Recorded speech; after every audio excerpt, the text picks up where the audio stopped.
why did I start this project? Basically, I wanted to connect students online with other cultures, not just English, but other cultures from around the world. Students who are learning English in completely different contexts from each other. There are a lot of different contexts outside of Japan, as you're well aware, and I thought bringing a lot of them together online is a very important thing. To engage students more in the virtual exchanges. I think it's very hard to get students to fully engage in Zoom exchanges, for example. So I wanted to have a project that strengthened that and to reduce FLA, foreign language anxiety, a big problem for Japanese students. Not as much for other countries, but something that certainly needs a lot of work here. To increase their enjoyment in the process as well, foreign language enjoyment. That has many positive effects, as you can imagine. So I'll talk about the research. What are the benefits and everything of these projects? So why would you do a virtual language exchange? Um, Obviously, it lowers costs and it's logistically a lot easier than actually doing study abroad. If you can bring students together to communicate online rather than actually having to physically meet each other, that's a good thing. Raising their motivation and willingness to communicate in a foreign language, probably English for a lot of these projects. So yeah, it's motivating to meet actual people rather than just talking to classmates or your teacher. Um, and also, make it more fun. I think that's clearly something you really want to achieve as a teacher, improve that foreign language enjoyment, improve their oral communication skills, obviously their English abilities, if it's English, the project, and also their intercultural awareness and competence. One of Eric's papers there actually as well about the Ivy project. This is a different kind of approach to a similar issue where you want students to really meet people from different places and, see it's not just the language that you deal with. The culture is really hand in hand with that. And that's a lot more learning potential for students. But there are challenges that you can imagine.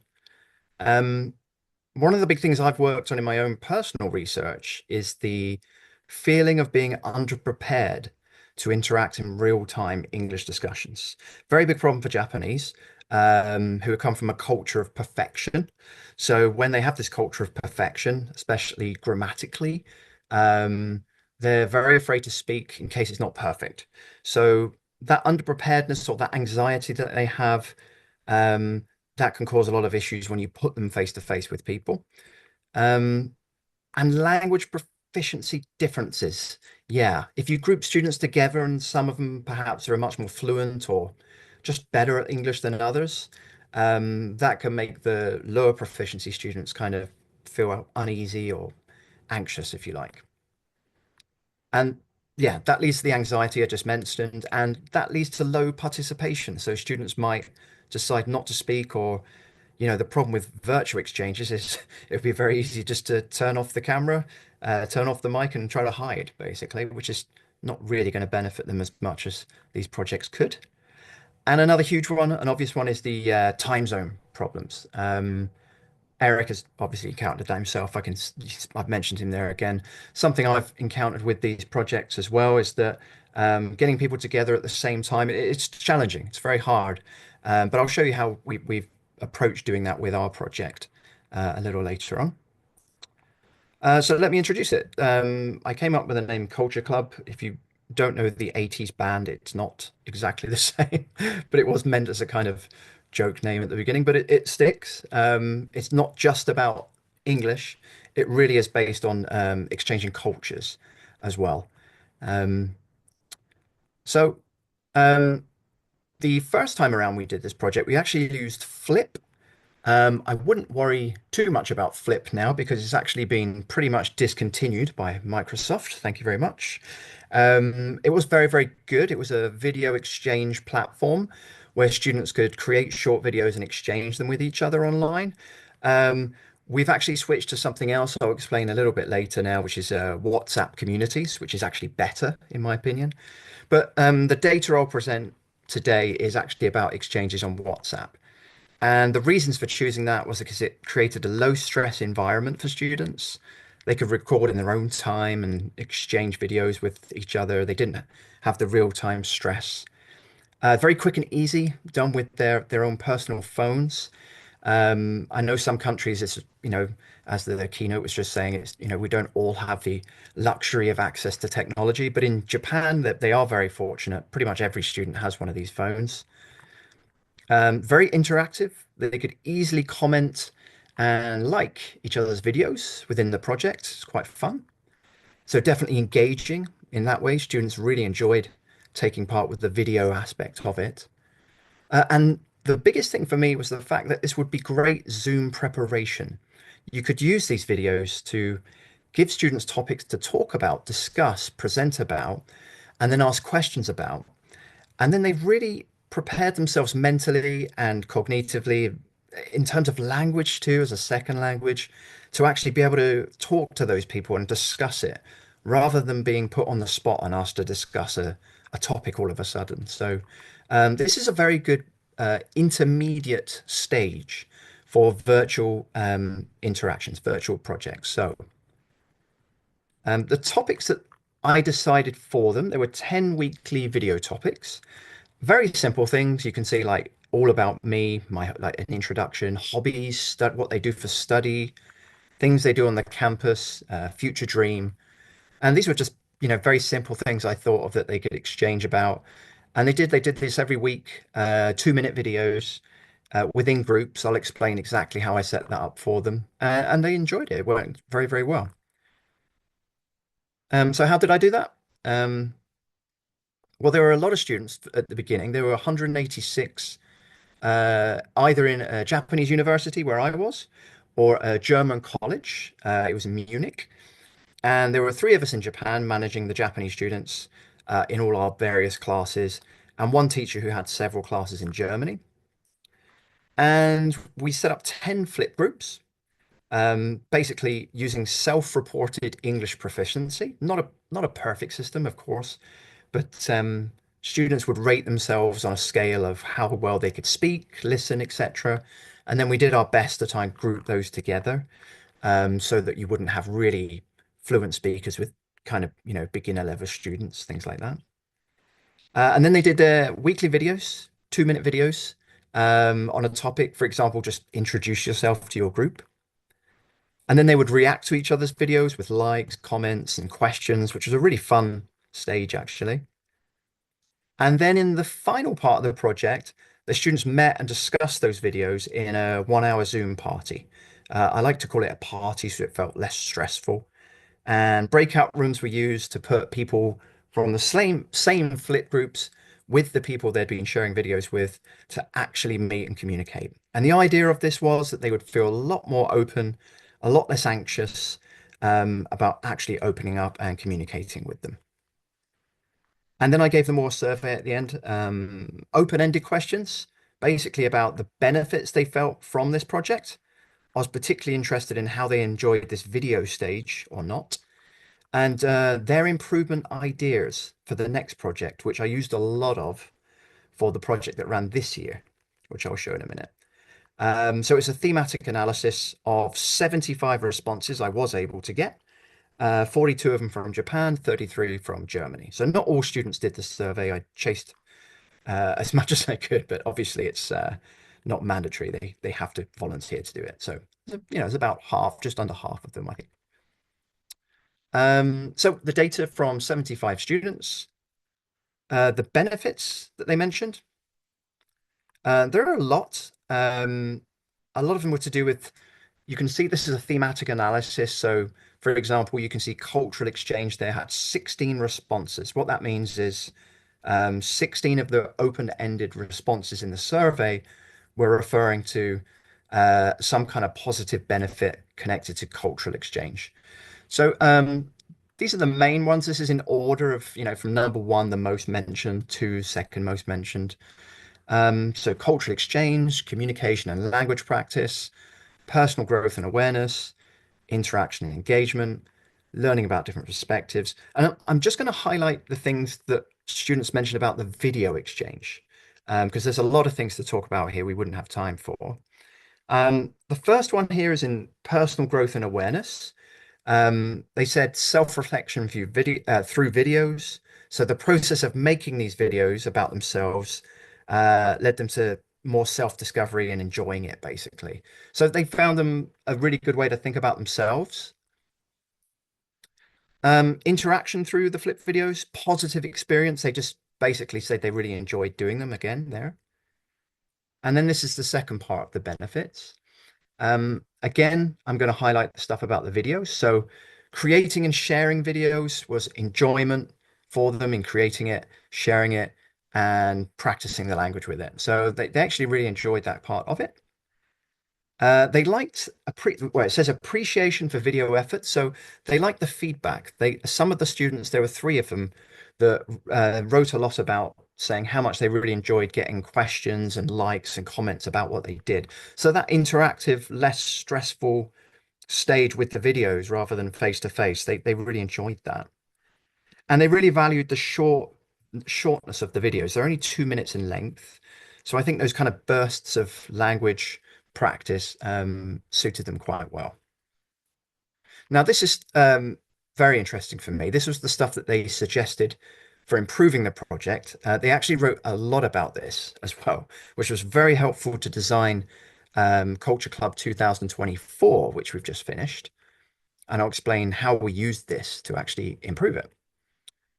A lot of the problems we're talking about people not participating enough.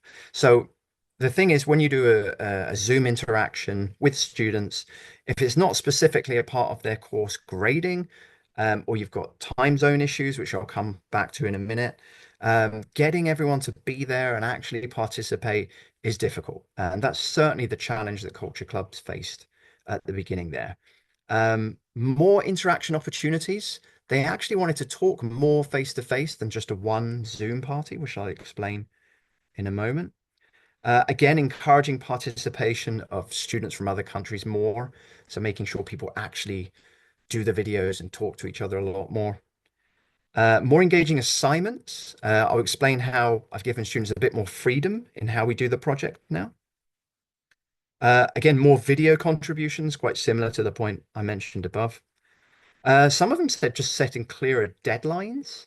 So I'll explain some ways how it's a bit, I guess, stricter now to make sure people actually take part properly. And more inclusive activities. I'll explain some ideas that students came up with me after we discussed these results to improve that as well. On this page as well, Zoom interaction enhancement. Yeah, making sure, I think a lot of this was about people just turning on the cameras and actually speaking to each other, especially when it's not a requirement, but they know they should be doing it.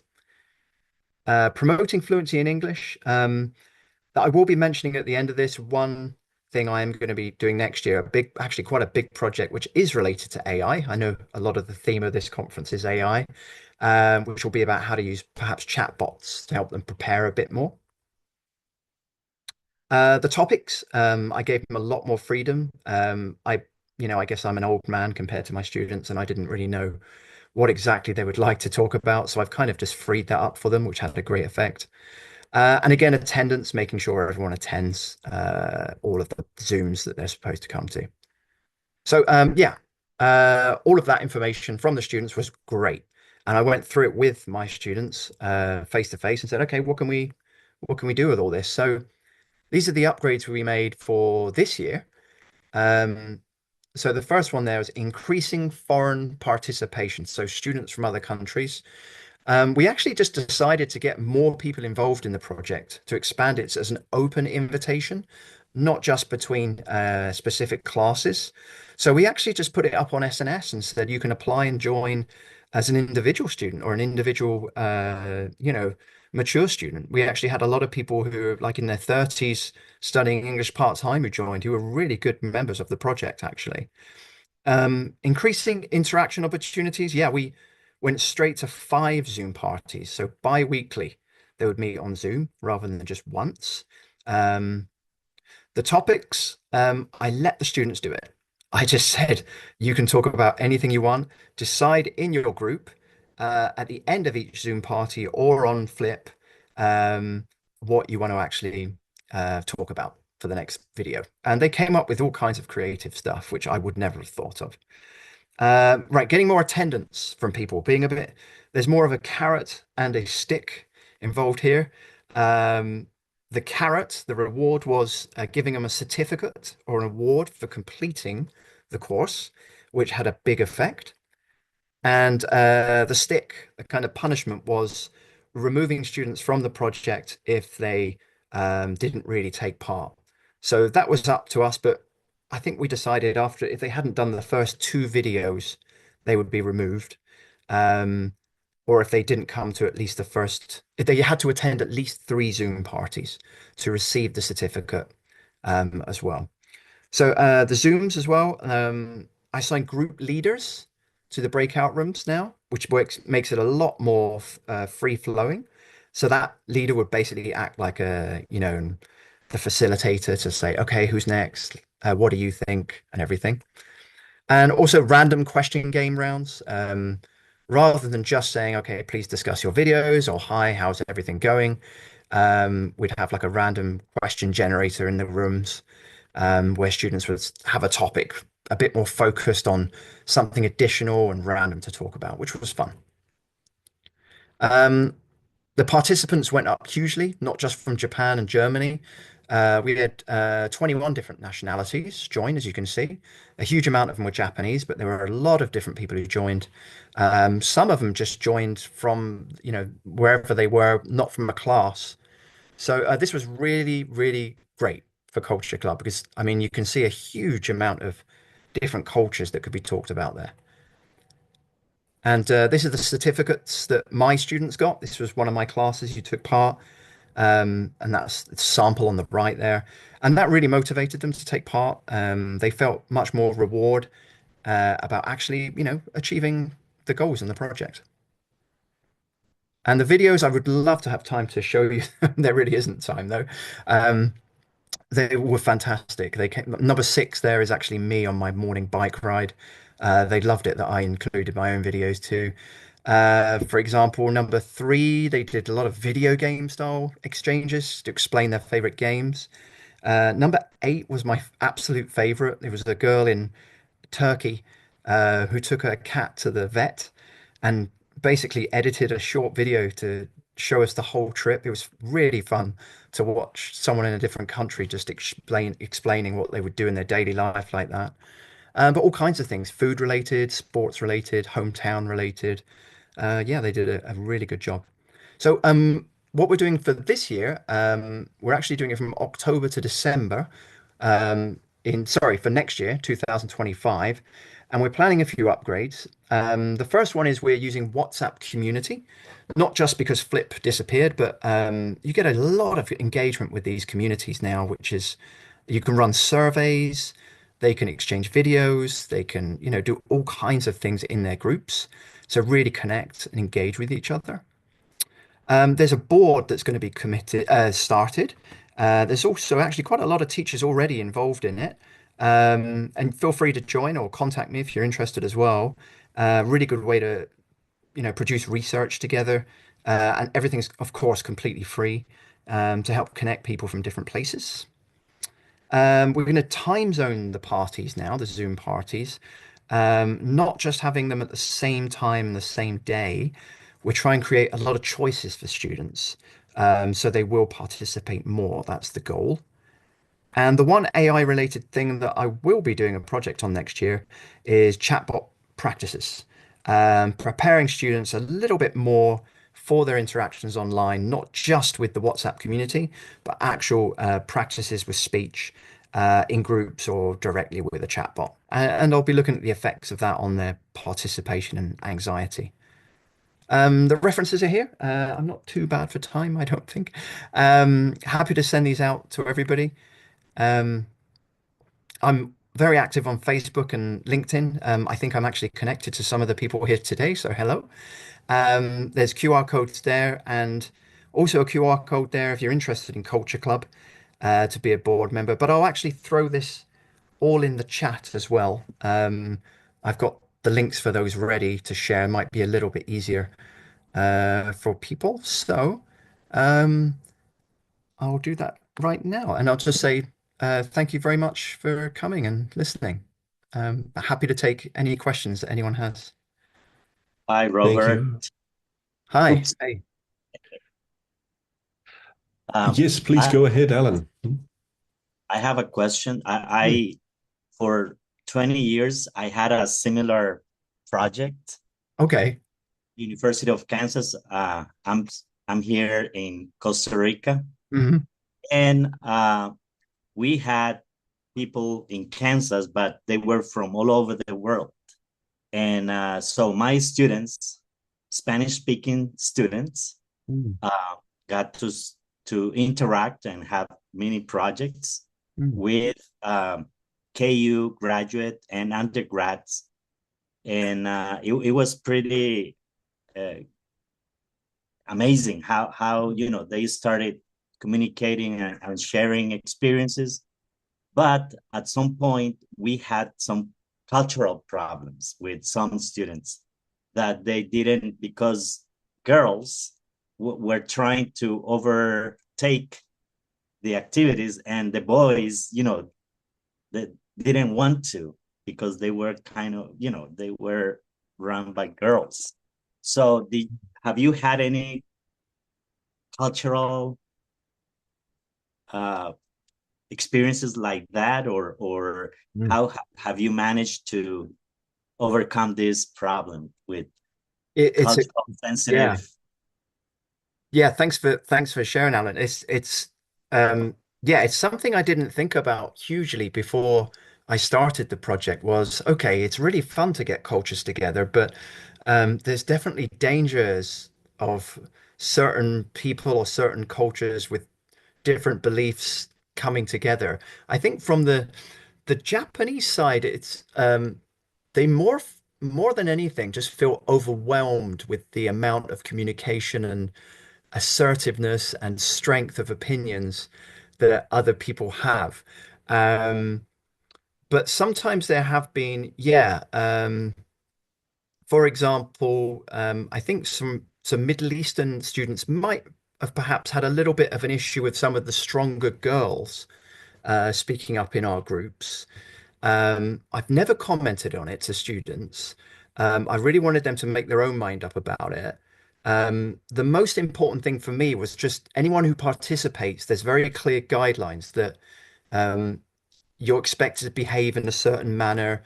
Any kind of insult or you know, non-sensitivity towards other cultures, you can be removed um, without any reason given, actually. You just be taken out of the project. So I make sure now that people agree to that beforehand, because yeah, it is a big danger just putting everyone together like that.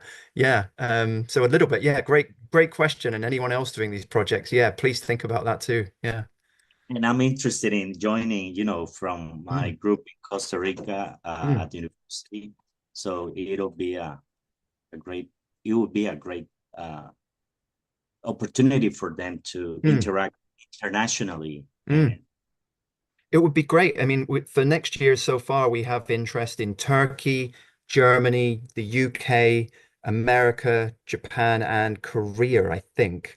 But it's just, yeah, the variety of cultures and the groups will be mixed. Um, with as many different countries and cultures as possible. And hopefully, each group would be managed by a strong leader and even perhaps a teacher as well. I think that extra management's important. Yeah. Um, that would be great. Thank you. Okay.